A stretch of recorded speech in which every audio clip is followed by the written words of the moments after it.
Good afternoon, sir. Afternoon. My name is Nkiyasi Bvuma. I'm a student at the University of Johannesburg. We are conducting an investigative report on businesses, and we've saw it fit with my team to choose your business, Electical. So I would like to ask you a few questions, if that's okay with you. Oh, no, it's okay.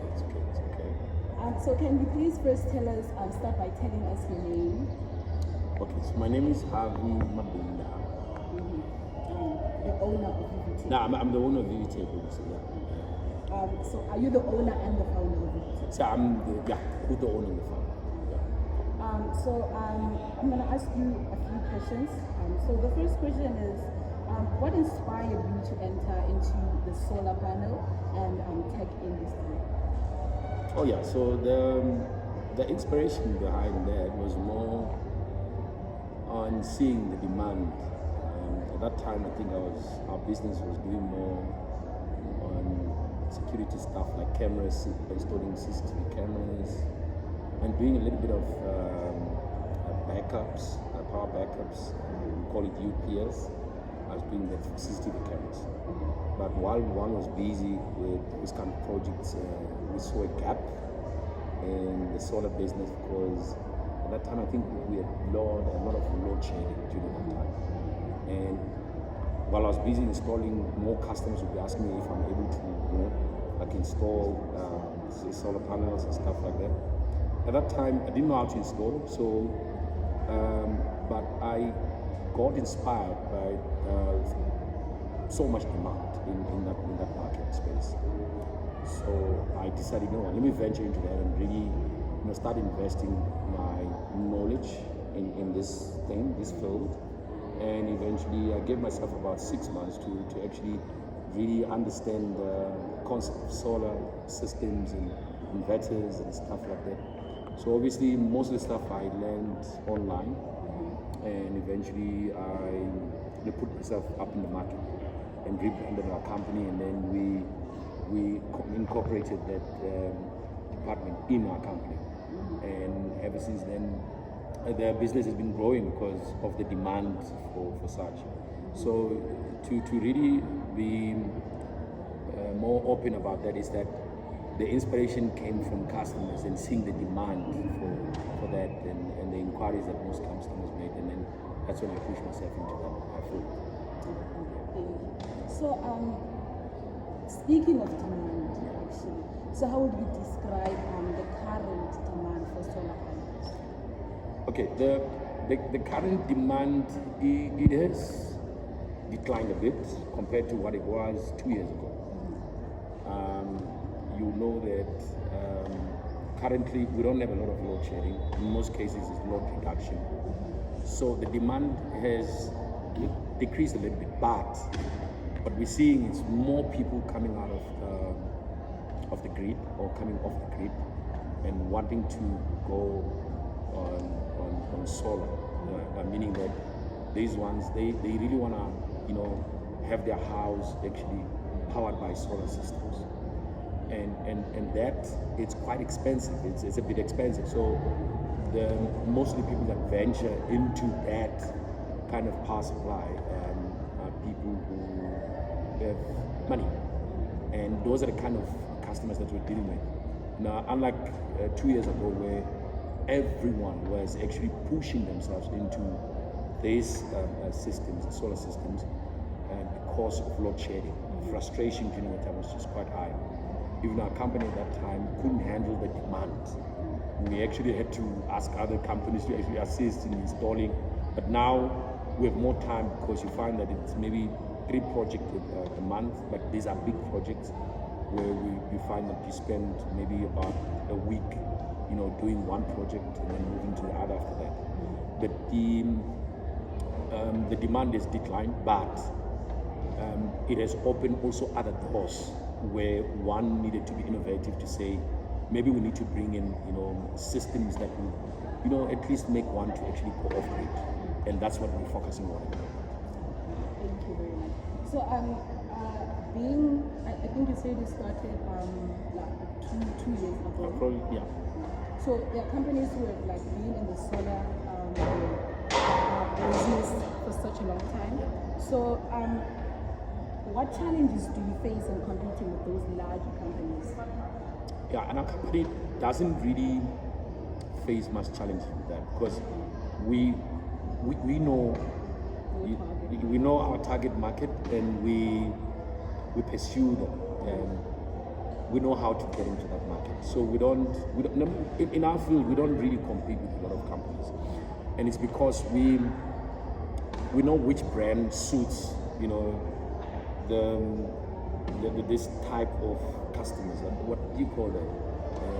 Or maybe rather we know that our customers so well, and we understand their kind of budget as well. So I know with bigger companies, because most of the products are very expensive, not every customer can afford that. So we go where most people will not want their service, and then that's where we go in, and we pursue those customers, and we make time with them in order to understand their budget, and then we can actually push our products that are more affordable to them. So that's why where we are, we don't have much competition. But yet at the same time, because you're dealing with customers that might not have the so-called big budget when it comes to setting aside money for these kind of systems or solar systems, so you end up having less clients. Some of them need to budget first. You have to wait for 2 months before they can actually approve your code. But we are passionate enough to actually be innovative, that while we are sort of waiting for them, we're busy marketing ourselves in a way. So we know our target market, so that's why we're not really worried about the big companies that have been there for many years, because we focus on our target market, and that's what we specialize in, and we are thriving in that area, and we're not worried about the other bigger companies at all. Yeah, and speaking about pricing and customer budget, how do you manage customer pricing while maintaining profitability? Yeah, it's a tricky situation. How we did that actually was, we realized that most people wanting to go for systems that, like products that are well known or that are well known in the market, and those tend to be very expensive. So what we've done is that we, as a company, we started, collaborating with other companies that are manufacturers of these products, like your inverters, your batteries, and your solar panels. So what we do is, if you want to maximize on your profit, you need to bring in a system that is more affordable, that even if you were to do a markup, meaning to add a little bit of value on it, you still get something out of it after you've done that business transaction. So it's because we, instead of going on the normal inverters that people are going for, we go for these ones these are companies that are trying to break through into the market in South Africa. So they tend to sell their products, which are even reliable, but they tend to sell them in a much better price. So we focus on that, so that we can at least get the profit that at least the company can be sustained with that. So it's about looking at your target market and also trying to meet them somewhere, so that with the kind of budget they have, you can actually get more profit from it by making sure that you get products that are products that are much cheaper but reliable. That's the truth you're actually looking into. So in that way, I tend to pocket a little bit of money in there in the business. So that's how we actually maximize our profit. So like when you're in the installation, or rather in business as well, you're gonna have like customer complaints and stuff like that. So how do you handle customer complaints, especially after installation? Yeah, so customer complaints mostly will be maybe if you have an inverter or a battery that is not working fine or stuff like that. So we don't just sell, systems that don't have warranty. So what we do is, first thing, we need to make sure that the customer that we're partnering with, or the company that we're partnering with, that sells us this product, we make sure that they give us a warranty certificate. So that helps us during the time when you find the customer is complaining. Then we're able to actually respond with much speed. Because what we do is, we've got our own sort of call center kind of a setup. And then I've got in-house electricians I also source from outside. So these are electricians that we normally, when we do install, they go and prepare the place and stuff like that. But if something goes wrong, the same electricians, the ones that we call in to actually assist. So, but it's because we understand that it's not just about getting that money and in the project. It's also making sure that the customer is satisfied even after we have installed the system. So we prioritize more. So we don't take, actually we give ourselves about 24 hours before we can actually respond to that kind of complaint that is there. Make sure within the 24 hours we've actually attended to the call and we have resolved the problem. If we can't resolve within that, that's where, as the founder, I intervene and I make sure that I explain to the customer that we're looking into the matter. This is what we're doing, and we explain to them, what the process of getting their system or their product actually getting fixed. So, in other words, the most important thing there is making sure that the product you're selling to a customer, it's under warranty. Making sure that when you have a problem with that, you quickly respond to get that system repaired or checked from the supplier.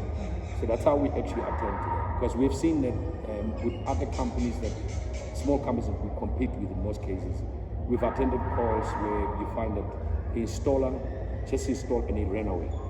And now you have to come in and assist the client who was not initially the client. From there, we learned that actually, if you really want to keep this client as also a future client, or also someone who's going to refer the company to other recommendations and stuff like that, you really need to put yourself in there and make sure you are available at all times when the customer needs you. So our clients, they are always satisfied with the way we respond to those kind of problems that comes after the installation. We always try and make sure that we do our best in that area. So, so far as the questions have been going, I can see that your business is going far, and for me, I can already see that. But you as the owner, where do you see your business or your company in the next 5 years? Yeah, in the next 5 years, to be honest with you, we are actually in the process of opening our own shop. And that is inspired because there's quite a number of requests that we've received also from other installers. Because we're posting some of our videos of how we install and stuff like that, other installers who are coming up, they've also made requests to actually have us open some sort of an institution where we're going to be training other technicians, electricians, and engineers on how to properly install the systems. And so there are companies that are coming on board in the company, in Vivitech, that are actually wanting to assist us, of which we're still in the process. And I believe that before end of this year, we would have established something that is going to actually make us to be right there on the market, not just the market of selling this product, but also on the market of assisting other technicians, other companies to actually get training. So, but at the same time, what we're also focusing is this shop, because this shop also is not just going to be where we sell stuff. We're going to train people in the same facility. But at the same time, we want to expand the business where we're selling these products from different companies or different suppliers. One of them is Felicity Solars. So Felicity came on board. We are in partnership with them at the moment.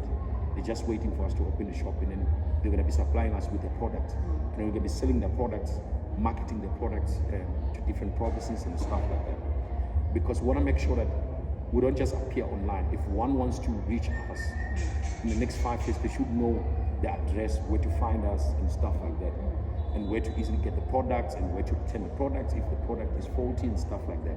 Unlike now, because people find us online, some request, where's your shop and stuff like that. So we worried now that most people want us to have a shop. Most people want us to make sure also in the same shop we have got a training facility. So in the next 5 years, we would have achieved those. But the bigger part of the company is when we incorporate also with other companies as well to come on board to actually make sure that we provide more training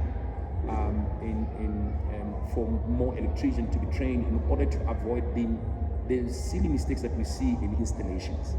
Because I tend to travel a lot trying to correct those kind of mistakes, and I see that indeed we need to have a facility where we can train engineers, which will also help, the insurances. Because if you do a proper installation, insurances tend to save money with that, because these systems are insured in most cases.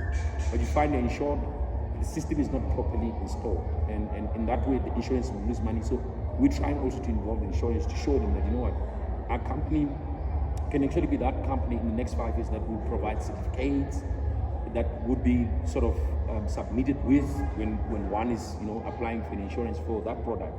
And then these insurances will know that when they see Vivitech has trained this person, it means this person is accredited, and then it means this person is trusted. And so that's the kind of relationship we're building now. We know in the next 5 years we would have developed so much that will be known in the whole country, because we know that when it comes to training, that's what is lacking in this field. And if we can push that in the next 5 years, I believe that we would have covered and visited more provinces in this country. And hopefully, also my wish, I've got people in Zambia who, even yesterday I was speaking to someone who is going to come over to, a little bit, give them a little bit of training on that. So we want to expand to the point that we go also to the SADC area, and making sure that we covered, at least our neighboring countries. I know Botswana as well, they're interested in that. But this time they'll travel to here for training.